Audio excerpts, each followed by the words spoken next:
On a winter morning in January 2010, a housekeeper unlocked the door of a guest house on Mulholland Drive in Los Angeles. It was a routine task. Another quiet property in the hills, another wealthy residence that rarely saw its owner. Inside, the silence felt wrong. Casey Johnson lay dead on the floor. She was 30 years old. She had been there for days. No family member had come looking. No friend had raised an alarm. No assistant had checked in. Her body was discovered not by someone who loved her, but by someone paid to clean the room after she was gone.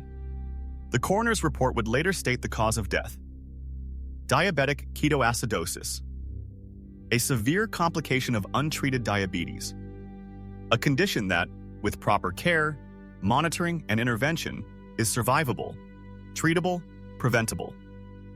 Casey Johnson did not die in a hospital. She did not die under medical supervision. She did not die surrounded by family. She died alone, in isolation, inside a guest house perched above one of the most expensive cities on Earth. The irony was immediate and brutal. Casey Johnson was the great-great-granddaughter of the man who helped build one of the most powerful healthcare companies in the world. A family whose name appeared on hospitals, medical schools, baby powder containers, and bandages used in emergency rooms across the globe. A dynasty synonymous with healing. Yet here was one of its heirs, dead from a condition that proper medical attention could have addressed. By the time her body was found, Casey Johnson had already been cut off from the family fortune. Her trust fund had been suspended. Access to money that once seemed limitless had been severed. Her father, one of the wealthiest men in America, had been estranged from her for years. According to people close to the family, they were no longer speaking. Her 3-year-old adopted daughter had already been taken from RER. Investigators had found Casey living in conditions described as squalid. The child was removed for her own safety and placed in the custody of Casey's mother. Motherhood, which many believed might anchor her, had slipped away as well. In her final months, Casey Johnson's life had narrowed. Friends drifted, family withdrew. The safety nets designed to protect heirs of immense wealth had become barriers instead. Conditions were placed on access to money. Demands were made for treatment and stability. The fortune remained close, but unreachable. When news of her death broke, the reaction was immediate and global. Headlines spread across tabloids and major newspapers alike. Television segments framed her as a troubled heiress. Social media lit up with reactions from celebrities, socialites, and former friends. Some expressed shock, some expressed sadness, some treated it as another spectacle. Statements were released through publicists. Requests for privacy were made. Her father did not attend her memorial service. The story quickly settled into a familiar narrative. A rich girl who had everything and lost herself anyway. A cautionary tale about excess, a footnote in the long history of celebrity downfall. But that framing missed something essential. Casey Johnson did not die because she lacked resources. She did not die because help was unavailable. She did not die because no one knew what to do. She died because, at the end of her life, no one was watching. The condition that killed her required neglect, not ignorance. It required days without intervention. It required absence, silence, distance. And that silence did not begin in that guest house. It was the final expression of something much older. Casey Johnson's death was not an isolated tragedy. It was not an accident detached from history. It was the last visible fracture in a structure that had been cracking for generations. To understand how an heir to a healthcare empire could die this way, alone and untreated, you have to step backward, past the headlines, past the tabloid framing, past the spectacle. You have to return to the beginning. Because this was not how the story was supposed to end. Not for a Johnson. Long before the Johnson name became synonymous with wealth, scandal, and collapse, it was simply the name of a boy born into modest circumstances. Robert Wood Johnson was born in 1845 in Carbondale, Pennsylvania. He was one of 11 children in a household that understood limits. His father worked as a farmer. Money was scarce. Nothing was assumed. Every necessity had to be earned. At 16, Robert left home. There was no inheritance waiting for him, no safety net, no fortune in his future. He apprenticed at his uncle's pharmacy in Poughkeepsie, New York.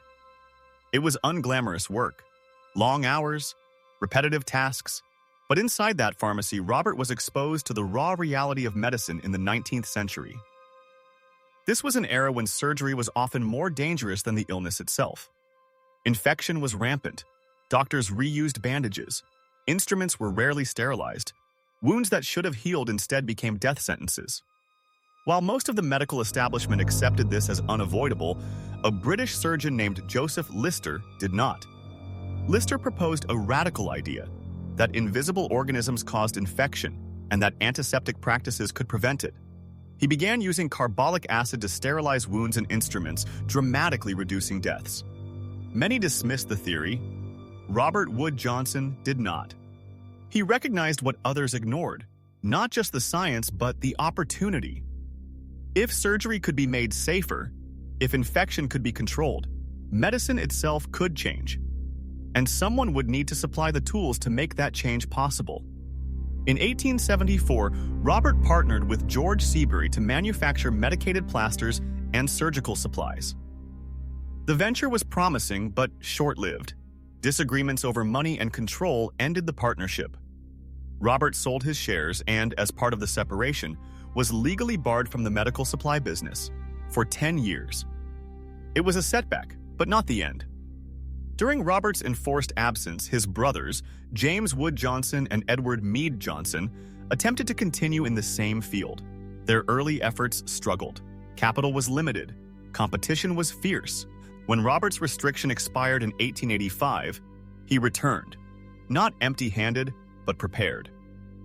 He brought funding, experience, and clarity of purpose. Together, the three brothers founded Johnson & Johnson in New Brunswick, New Jersey. The company began modestly. 14 employees worked on the fourth floor of a factory building. They produced something deceptively simple: pre-packaged sterile surgical dressings. Each one was sealed, each one protected from contamination. For the first time, doctors could apply a bandage without introducing infection. The timing was precise. Hospitals were expanding. Surgery was becoming more common. Medical standards were slowly changing. Johnson & Johnson did not just follow that transformation, it accelerated it. Demand surged. The workforce grew. New products followed. The company expanded beyond dressings into broader medical supplies. What had started as a small factory operation became a rapidly growing enterprise embedded in the modernization of healthcare. Robert Wood Johnson was not a flamboyant man. He did not cultivate celebrity. He focused on systems, standards, and scale. He believed in discipline, consistency, and responsibility. The company culture reflected that belief. By the time he died in 1910, Johnson & Johnson had expanded from a single factory floor to dozens of buildings. The fortune he left behind was valued at approximately $2 million, an enormous sum for the era. But the money was only part of what he passed on. He left a company built on order and control. He left a structure designed to endure. And he left children who would never know the conditions that forged him. Robert Wood Johnson had earned his wealth through labor, restraint, and risk. His sons would inherit it without those lessons. The fortune would continue to grow, but its connection to sacrifice had already begun to fade. The trusts were established. The shares were secured. The foundation was solid. And quietly, without ceremony, the inheritance problem was born. When Robert Wood Johnson died in 1910, the company he built was stable, expanding, and disciplined. The fortune was real, but the family had not yet fractured. That would change with his son.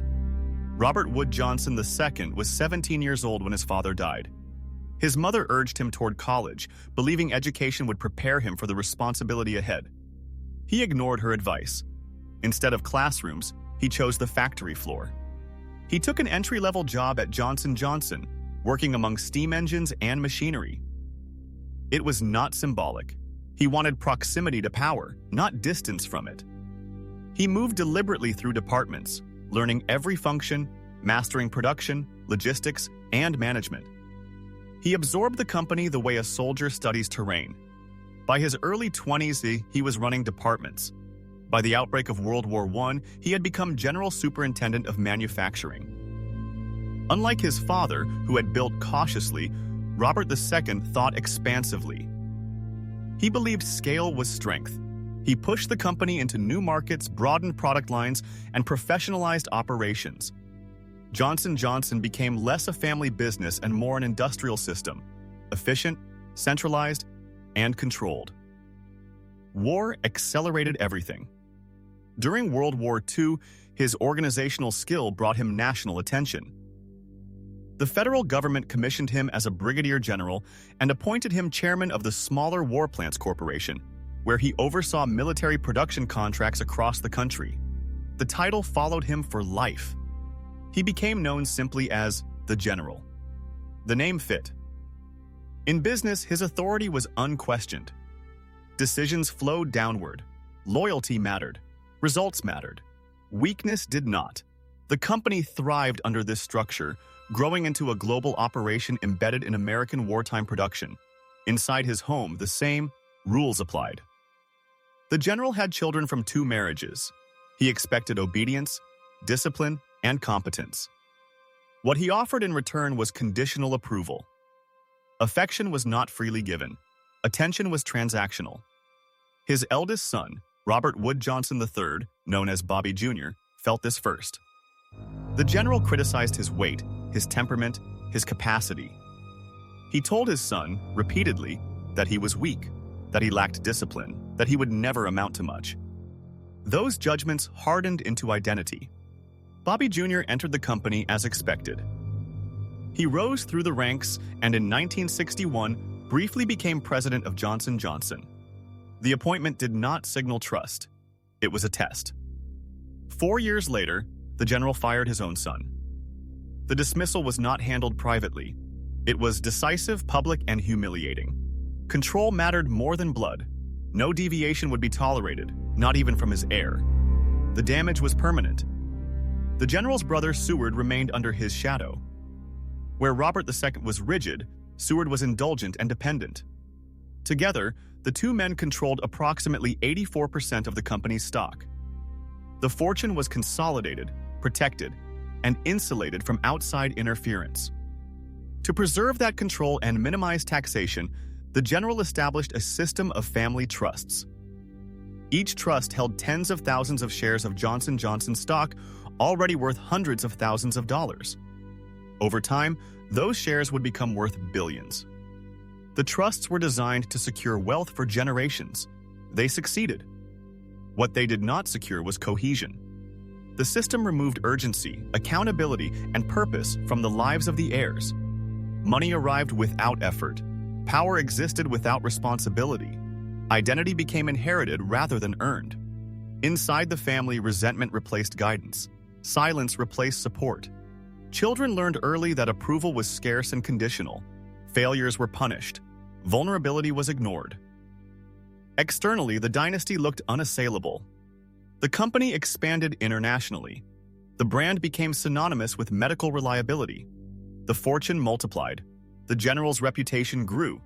He was respected in government, feared in business, and unchallenged within the family structure he built. But the cost was already accumulating. Wealth had been CQs, read with precision. Control had been centralized completely. The future had been financially guaranteed. And the family relationships beneath that structure had begun to crack, quietly, permanently, and without repair. In 1924, while his older brother ruled Johnson & Johnson with military precision, Seward Johnson Sr. built a castle. He called it Merrywald. The name suggested openness, merry wilderness, but the structure itself told a different story. Rising from a bluff above the Raritan River in Highland Park, New Jersey, the house was designed not for comfort, but for separation, distance from the world, distance from consequence. Merrywald was constructed as a wedding gift for Seward's first wife, Ruth Dill Johnson. The scale was deliberate.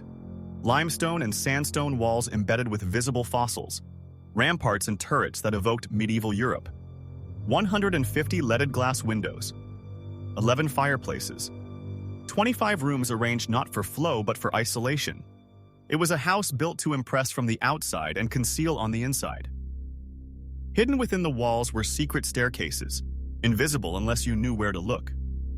A concealed liquor cabinet sat behind a swinging bookshelf, an architectural accommodation to prohibition, when alcohol was illegal but indulgence was not. Rooms were positioned to ensure privacy. Sound traveled poorly, doors closed easily. Above the breakfast room fireplace, artisans carved the zodiac signs of Seward, Ruth, and their daughter Mary Leah. Leo, Libra, Cancer, a symbolic declaration of unity, frozen in stone. Inside those walls, unity did not last. Seward Johnson Sr. was unlike his brother in temperament. Where the general demanded discipline, Seward pursued desire. His behavior was erratic, indulgent, and deeply destabilizing to his household. Staff came and went, tensions simmered. The castle's design allowed problems to remain hidden rather than resolved. Decades later, Mary Lee Johnson, Seward and Ruth's daughter, would describe Marywald as the setting for her earliest trauma. She alleged that between the ages of 9 and 15, her foyer, they repeatedly abused her inside the house. The accusations divided the family permanently. Some believed her, others dismissed her claims. No criminal charges were ever filed. What is documented is the aftermath: lifelong psychological damage, fractured relationships, and a family unwilling to confront itself. Marywald also attracted danger from outside. In 1932, only weeks after the Lindbergh baby kidnapping shocked the nation, an intruder targeted the Johnson household. Seward and Ruth's infant daughter, Diana, was asleep inside the castle. The intruder had robbed the family once before. This time, the intent was darker. The attempt failed. Seward heard the disturbance, retrieved a gun, and fired. The would-be kidnapper was shot in the leg as he fell from a ladder. Police arrested him shortly afterward. Newspapers ran headlines comparing the incident to the Lindbergh case, this time with a different ending. The castle had protected its occupants, but only from outsiders. Inside, the damage continued to accumulate. Ruth Dill Johnson divorced Seward in 1937, citing extreme indifference. She was granted custody of the children and ownership of Marywald, yet she did not return to the castle itself. Instead, she lived in the smaller carriage house on the property. The main structure remained largely unused, a silent monument to a marriage that had failed inside walls too thick to hear each other through.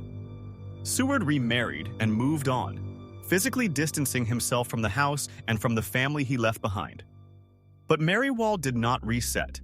It held everything: the secrets, the fear, the allegations, the violence narrowly avoided. Years later, new occupants would add their own tragedy. In the 1960s, a couple living inside the castle would be consumed by paranoia and suspicion. The marriage would end with a gunshot, one spouse killed, the other surviving a failed suicide attempt. Headlines would return. The word curse would begin to circulate. But even without superstition, the pattern was already clear. Marywald was never simply a residence. It was a container, a structure that absorbed the behavior of those inside it and preserved the damage long after they left. By the late 1930s, the Johnson family had abandoned the castle emotionally, if not entirely physically. Ownership remained, memory remained, resolution did not. The house stood overlooking the river, unchanged. Its windows still caught the light. Its staircases still led nowhere obvious. Its rooms still waited. A house full of memory, a house full of silence, a house carrying damage no renovation could remove. Long before Mary Lee Johnson could read, before she could understand money or power or inheritance, her face became famous. As an infant, she was photographed for Johnson Advertising. Her image appeared on millions of containers of baby powder sold around the world. Pink-cheeked, wide-eyed, calm, the embodiment of purity and safety. For decades, parents would shake powder into their hands and see her face without ever knowing her name. She became the visual symbol of the Johnson fortune. What the image promised, her life would contradict. Mary Lee grew up inside Marywald Castle, the same house built to shield her family from the outside world. Behind its stone walls, she later claimed, her childhood was defined by fear rather than protection. As an adult, she alleged that her father, Seward Johnson Sr., abused her repeatedly between the ages of 9 and 15. The accusations shattered what little unity remained in the family. Some relatives supported her, others rejected the claim outright. No criminal case followed. The family closed ranks, and silence settled where accountability might have been. Mary Lee did not emerge intact. Her adulthood unfolded as a series of ruptures. She married multiple times, each relationship collapsing under strain. Stability remained elusive. She sought treatment for mental health issues and substance abuse, cycling through periods of apparent control and visible deterioration. Alcohol became constant. Drugs followed. Paranoia took root. Despite her wealth, Mary Lee lived with a persistent sense of threat. She believed people were watching her, plotting against her, following her movements. Over time, those fears would blur the line between caution and delusion. Her personal life grew increasingly chaotic, but her public identity shifted in an unexpected direction. In the 1970s and 1980s, Mary Lee entered the world of Broadway and film production. Alongside her husband, producer Marty Richards, she helped finance major theatrical productions and films. Her name appeared in connection with award-winning shows, including productions that would go on to win Tony Awards. She also participated financially in major motion pictures. For a time, it appeared she had found a role separate from the family's medical empire, a space where money translated into creation rather than control. But the success did not stabilize her. Her marriage to Dr. Victor Dark, a psychiatrist she met while seeking help for her son's drug addiction, deteriorated into open hostility. In the mid-1970s, Mary Lee publicly accused Dark and his partner of conspiring to have her killed. She hired bodyguards. She relocated repeatedly. The claims drew the attention of law enforcement. In one documented incident, a bodyguard was severely beaten during a break-in while protecting Mary Lee and Richards. Investigations followed. No charges were ultimately filed. The fear remained. Her legal battles extended beyond spouses. Mary Lee sued her own father in an attempt to access more money from the family trusts. The lawsuit failed. The damage to their relationship was irreversible. Whatever connection remained between them collapsed into formal distance, mediated by lawyers rather than conversation. Through all of this, the irony deepened. The woman whose infant face symbolized care and protection lived in near constant distress. The fortune meant to insulate her instead amplified her isolation. She could afford bodyguards, attorneys, and treatment, but she could not purchase peace.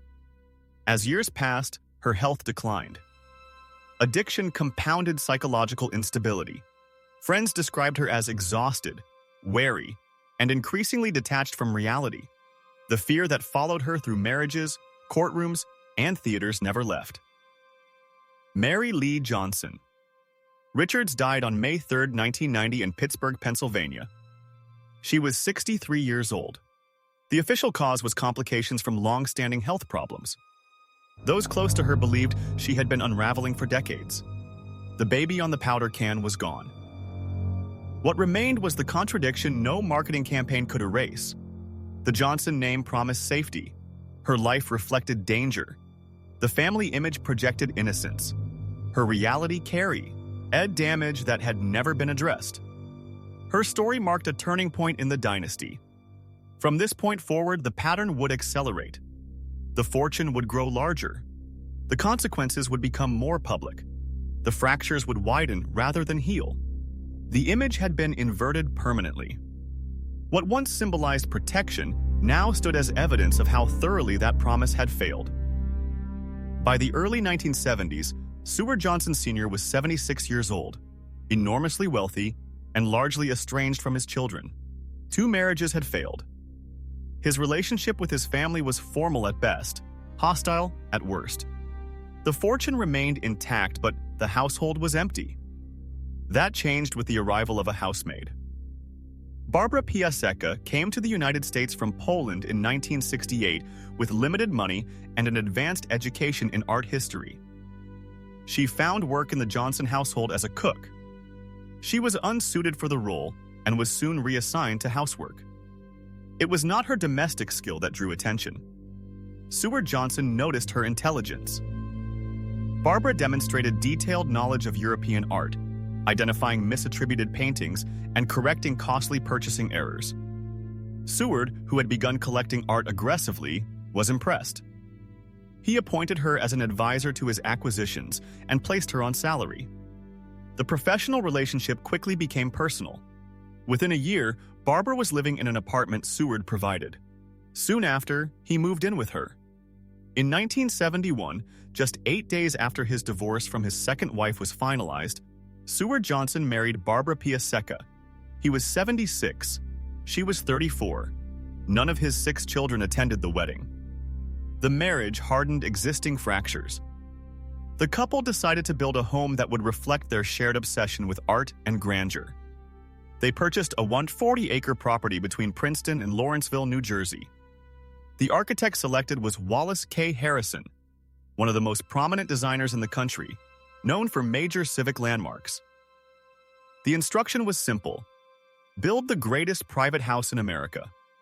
What rose from the property was Jasna Polana, Polish for bright glade. The mansion exceeded 50,000 square feet and contained only 2 bedrooms. It was not Wussud, designed for family life or guests. It was designed for isolation. The house featured 32 bathrooms, 15 fireplaces, extensive art storage facilities, a wine cellar, and climate-controlled spaces for valuable works. Construction costs exceeded $30 million.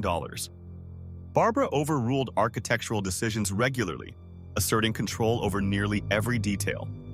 Eventually, Harrison removed his name from the project. When Jasna Polana was completed in 1978, the Johnsons hosted an opening celebration and invited political leaders, cultural figures, and prominent elites. Many declined. The response was underwhelming. The house, meant to announce their status instead, underscored their isolation. Inside, the couple lived largely alone, surrounded by masterworks and servants. As Seward aged, his physical and mental condition deteriorated. Barbara's control over his environment intensified. Access to his children became limited. Communication was filtered. Decisions were centralized. In 1982, at the age of 87, Seward Johnson signed a new will. The document stunned his family. Nearly the entire estate, valued at more than $400 million, was left to Barbara. His 6 children were largely excluded. Only one son, Seward Johnson Jr., received a specific bequest. When Seward Johnson Sr. died in May 1983, the conflict moved from private grievance to public confrontation. The children challenged the will. What followed was the most expensive and high-profile will contest in American history at the time. The trial became a spectacle. Courtrooms filled. The press documented every accusation. The children alleged that their father had been mentally incompetent when he signed the will. They accused Barbara of undue influence, emotional manipulation, and physical abuse. Witnesses testified to volatile behavior, isolation tactics, and control over Seward's daily life. Barbara denied all allegations. She presented herself as a devoted wife who had provided care, companionship, and cultural enrichment during her husband's final years. She argued that the will reflected Seward's independent judgment and long-standing dissatisfaction with his children. Testimony stretched on for weeks. Former servants, medical professionals, and family associates took the stand. Private family conflicts became public record. The Johnson name, once associated with discretion and order, became linked to greed, suspicion, and betrayal. The trial lasted 15 weeks. There was no verdict. One day before the case was scheduled to go to the jury, both sides reached a settlement. Barbara retained approximately $350 million in ownership of Jasna Polana with its contents. The 6 children divided $42 million among themselves. A charitable foundation established by Seward received a portion of the estate. Both sides declared victory. The optics told a different story. Judges and jurors attended celebrations hosted by the Johnson children, not Barbara. The division was final. The family did not reconcile. The fortune survived. The relationships did not. Barbara Piasecka Johnson retained her wealth but lost any possibility of acceptance. She spent much of her remaining life in Europe, returning to Jasna Polana only intermittently. The mansion she built became a symbol not of triumph, but of estrangement. The legal battle resolved ownership. It did not resolve anything else. There was no moral victory, no restoration, only a fortune preserved through division, and a family permanently broken by it. While courtrooms battled over wills and mansions, another branch of the Johnson family was drifting in a different direction. Less public, but no less destructive. Elizabeth Ross Johnson was born into wealth so entrenched it barely registered as privilege. She was the granddaughter of the general and the daughter of Bobby Jr., the son who had been publicly dismissed and quietly sidelined. Within the family, Elizabeth was known as Libet. Her childhood unfolded under the long shadow of failure and expectation. The money was always there. The guidance was not. In the mid-1970s, tragedy struck with sudden force. In 1975, Libet's brother Keith died at 27 from a cocaine overdose. His body was found alongside drug paraphernalia. There was no long illness, no warning period, no chance for intervention. He was simply gone. Months later, her other brother, William, known as Billy, was killed in a motorcycle accident at the age of 23. He was thrown from his bike and impaled on an iron fence. Another abrupt end. Another heir removed from the future. The deaths carried financial consequences as well as emotional ones. The Johnson family trusts were structured so that when a beneficiary died without children, their share was redistributed among surviving siblings. Keith and Billy had no heirs. Their portions flowed to those still alive. Libet became far wealthier overnight.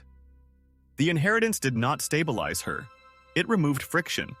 The remaining restraints dissolved. Libet married repeatedly. 5 marriages in total, each ending in divorce. Relationships formed quickly and collapsed just as fast. Her romantic life became fodder for gossip columns. She dated musicians, celebrities, and high-profile figures. Attention followed her wherever she went. So did chaos. Her real fixation, however, was property. Libet began acquiring real estate with the same intensity that earlier generations had acquired power. Homes in New York City, estates in the countryside. Properties accumulated not as investments alone, but as markers of control. Her most significant acquisition began quietly in 1980 in Millbrook, New York. What started as a single purchase expanded steadily. Over decades, she bought neighboring parcels until the estate exceeded 600 acres. She named it Lightning Tree Farm. At its center stood a Greek revival mansion dating back to the mid-19th century. Under Libet's ownership, the house expanded to roughly 18,000 square feet. 9 bedrooms, 9 bathrooms, multiple fireplaces, an elevator installed as convenience turned necessity. A wine cellar, a private theater, a children's playroom complete with a stage and electronic curtains. Outside, the estate grew increasingly elaborate. A swimming pool complex with a fully equipped kitchen. Equestrian facilities with stables for 18 horses, multiple guest houses, custom fountains, landscaped grounds designed to impress and isolate. Most remarkably, the property included a private helipad, one of the few permitted on private land in the region. From Lightning Tree Farm, Libet could reach Manhattan in under an hour by air. Distance ceased to exist. Proximity did not bring peace. As her wealth expanded, so did the instability around her. Her marriages produced children, but not cohesion. Family relationships grew strained. Legal disputes emerged. Accusations circulated. In 2006, Libet's niece, Casey Johnson, publicly accused her of seducing Casey's boyfriend. The allegation detonated what remained of family unity. Casey's father reportedly cut ties entirely. The family, already fragmented by trusts and lawsuits, fractured further. Libet's public presence faded after that. She withdrew from society, retreating into her properties. Lightning Tree Farm became less a home than a perimeter. Staff managed daily operations. Visitors became rare. The estate functioned independently of its owner's engagement. As years passed, Libet's health declined. She was diagnosed with Alzheimer's disease. The illness stripped away what control remained. The woman who had once moved effortlessly between cities, marriages, and properties became increasingly confined. She spent her final years in seclusion. Elizabeth Leavitt Johnson died in June 2017 at the age of 66. The cause was complications related to Alzheimer's. There was no public spectacle, no courtroom, no final confrontation, just quiet dissolution. After her death, the empire she assembled began to unravel quickly. Lightning Tree Farm was placed on the market for tens of millions of dollars. The New York Tosuis house, once associated with Vanderbilt-era grandeur, was listed, reduced, and eventually converted into a rental. Properties were sold, subdivided, or transferred. What had taken decades to assemble dissolved in months. Leavitt's story was not unique within the family. It was accelerated. She inherited wealth already detached from purpose.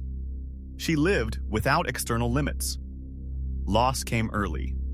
Money arrived without effort. The result was not freedom, but drift.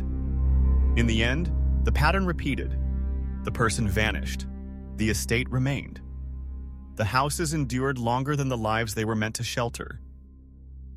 Among the many heirs shaped by the Johnson fortune, one appeared to move in a different direction. Robert Wood Johnson IV, known universally as Woody, was born into the same dynastic machinery that had damaged so many before him. He was the grandson of the general, the son of Bobby Jr., and the brother of Casey Johnson. The patterns were familiar, the risks were obvious. Yet his path diverged. Woody did not reject the family wealth, but he did not drift within it either. He pursued business deliberately, choosing visibility over withdrawal and structure over chaos. While other branches of the family became synonymous with scandal, he focused on building a public identity anchored in work.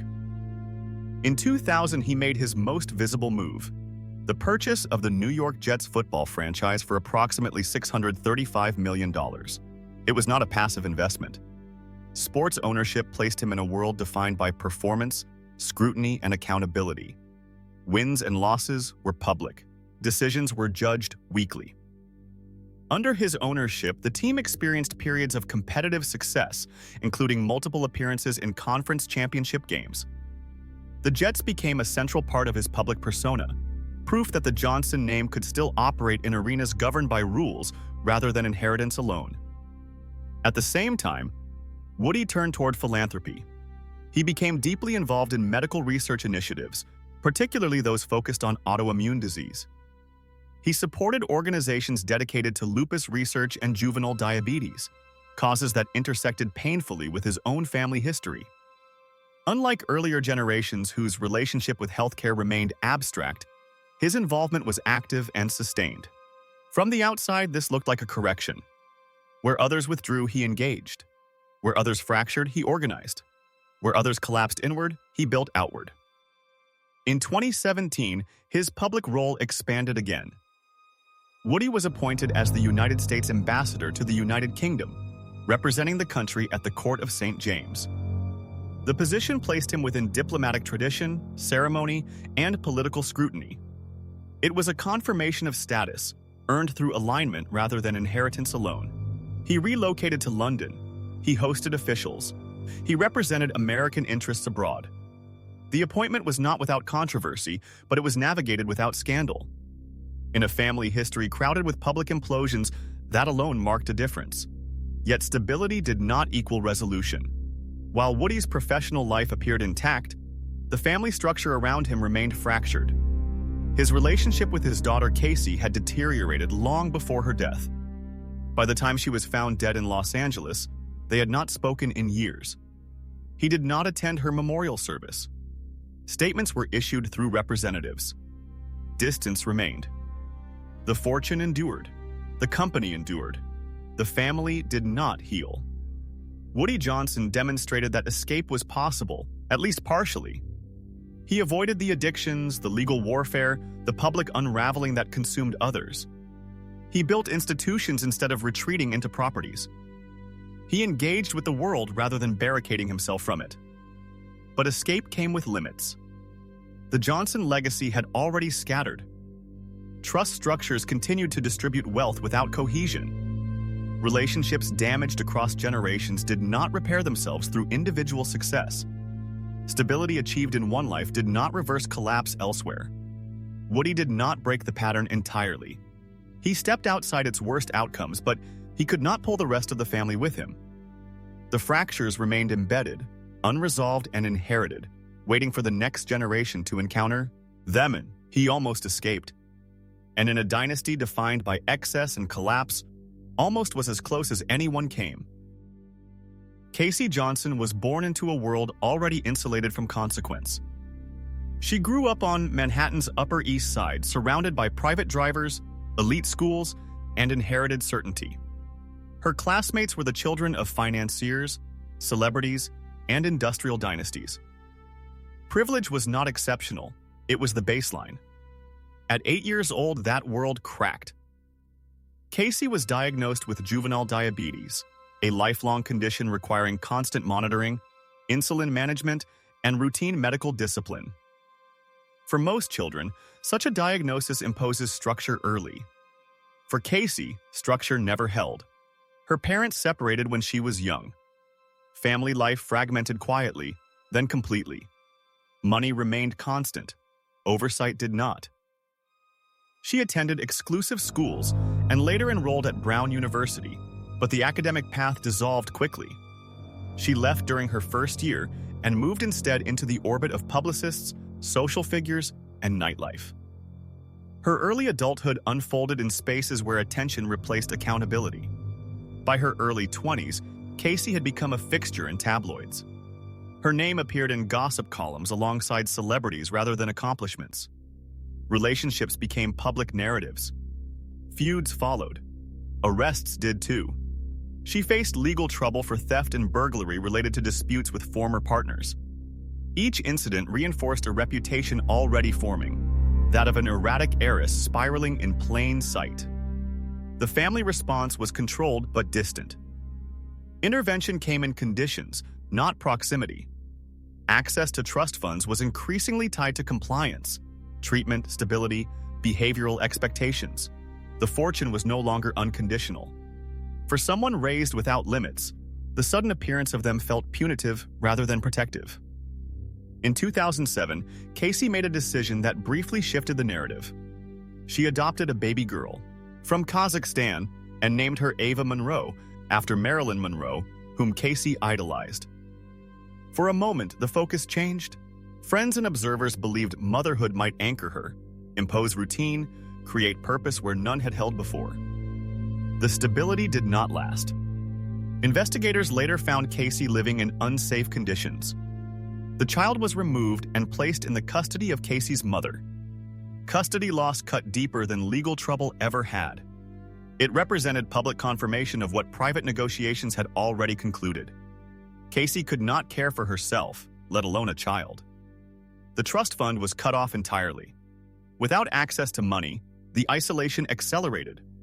Former friends drifted, paid protection vanished, housing became temporary, legal pressure mounted, her health management deteriorated. Diabetes, which demanded consistency, collided with a life defined by disorder. In November 2009, Casey announced her engagement to Tila Tequila, a controversial reality television figure. The announcement was made publicly, online. The reaction was immediate and dismissive. Media coverage treated it as spectacle rather than commitment. The engagement did not stabilize her life. It intensified scrutiny. In her final months, Casey lived largely out of view, moving between residences, relying on a shrinking circle of acquaintances. The systems designed to protect heirs, lawyers, conditions, distance, remained in place, but the human presence was gone. The family did not re-enter her life as her situation worsened. Communication occurred through intermediaries. Decisions were administrative.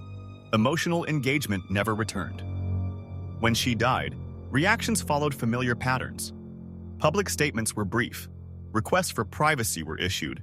Celebrities posted condolences. Former friends expressed shock. The story was processed, categorized, and archived. Her father did not attend her memorial service. Casey Johnson's life closed the loop that had opened generations earlier. The fortune that began with sterile bandages and antiseptic precision ended with neglect. The wealth that insulated her from consequence also insulated others from responsibility. She had access to everything except what mattered most: presence, consistency, and care. Her story did not introduce a new chapter in the Johnson legacy. It completed one. The pattern had returned to its starting point, now amplified by time and money. What began as discipline hardened into control. Control dissolved into distance. Distance ended in abandonment. Los Angeles was not the beginning of the curse. It was simply where it surfaced again. When the Johnson family retreated from public view, their houses did not. Marywald Castle still stands above the Raritan River in Highland Park, New Jersey. Its turrets and ramparts remain intact. The limestone walls still catch the light through rows of leaded glass windows. The secret staircases are still there. The rooms still hold their proportions. The structure has outlived every generation that tried to hide inside it. Today, Marywald functions as corporate office space. People work at desks where children once played, where fear once lingered, where allegations were never resolved. A modern apartment complex occupies nearby grounds. Tenants pass through the shadow of the castle without knowing what unfolded behind those walls. The building does not explain itself. It does not need to. Yasna Polana survives too, though not as its builders imagined.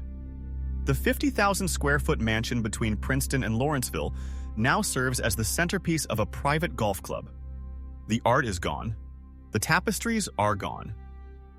The rooms that once displayed Rembrandts and Flemish masters host weddings, charity events, and corporate gatherings. Guests walk through halls designed for isolation, unaware that the house once stood at the center of the largest will contest in American history. The architecture remains. The purpose does not. Lightning Tree Farm followed a more familiar trajectory. After Elizabeth Johnson's death, the estate was placed on the market. Portions were sold. Parcels were subdivided. What had taken decades to assemble dissolved quickly. The Greek Revival mansion still stands, but it no longer belongs to the family that expanded it. The private helipad serves new owners. The land has been absorbed into a market that values acreage over memory. The pattern is consistent. The houses endure. The families move on or disappear. Beyond the estates, the corpse. Oration that began the dynasty continues to expand. Johnson. Johnson is now a global enterprise valued in the hundreds of billions of dollars. Its products are used daily in hospitals, clinics, and homes around the world. Its name is associated with healthcare standards, research, and philanthropy. The company survived because it institutionalized what the family could not: process, accountability, and continuity independent of bloodline. The family itself has largely withdrawn. Public appearances became rare. Legal disputes moved out of headlines and into private arbitration. Trust distributions continued quietly. Descendants lived separately, geographically and emotionally. The Johnson name remained powerful in business and philanthropy, but diluted as a family identity. The trust system created to preserve wealth accomplished exactly that. It protected assets from taxes, creditors, and outside influence.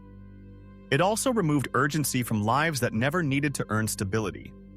Over time, the trust became automatic, money arriving regardless of behavior, effort, or outcome. The result was not corruption, it was drift. The Johnson story does not require superstition to explain itself. There is no documented curse, no pattern of bad luck imposed from outside. What exists instead is a verified sequence of cause and effect. Wealth amplified personality. Control replaced connection. Distance replaced responsibility. Each generation inherited more money and less structure. Each layer removed another reason to engage directly with consequence.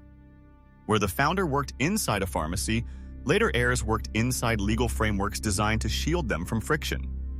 Where discipline once produced innovation, insulation produced isolation. The houses recorded that progression in stone. Marywald absorbed secrecy. Yasna Polana absorbed power. Lightning Tree Farm absorbed drift. None of them provided protection. The Johnson dynasty demonstrates a simple, uncomfortable truth. Wealth does not solve human problems. It magnifies them. It can extend success or accelerate collapse, but it does not correct course on its own. The company endured because it separated identity from inheritance. The family fractured because it did not. What remains now are structures without owners, trust without cohesion, and a name divided between corporate legacy and personal absence. The mansions still host people. The golf courses still operate. The offices still open every morning. The family that built them has faded from view. This is not a story about a curse. It is a story about accumulation without connection, about protection mistaken for care, about houses built to last longer than the relationships inside them. The Johnson fortune was a blessing earned through discipline and vision. Passed down without those qualities, it became something else entirely. Not a destroyer, an amplifier. And amplification, unchecked, leaves nothing hidden for long. If stories like this matter to you, stories that look past the headlines and into the structures that shape lives, then stay with this channel. There are other families like the Johnsons, other fortunes that promised security and delivered isolation, other houses that outlived the people who built them. Subscribe if you want to follow those stories as they unfold, one dynasty at a time. And if this story made you think about inheritance, power, or what wealth actually preserves, leave a comment. Not a reaction, a thought. Because these houses still stand, and their stories only disappear if no one keeps telling them.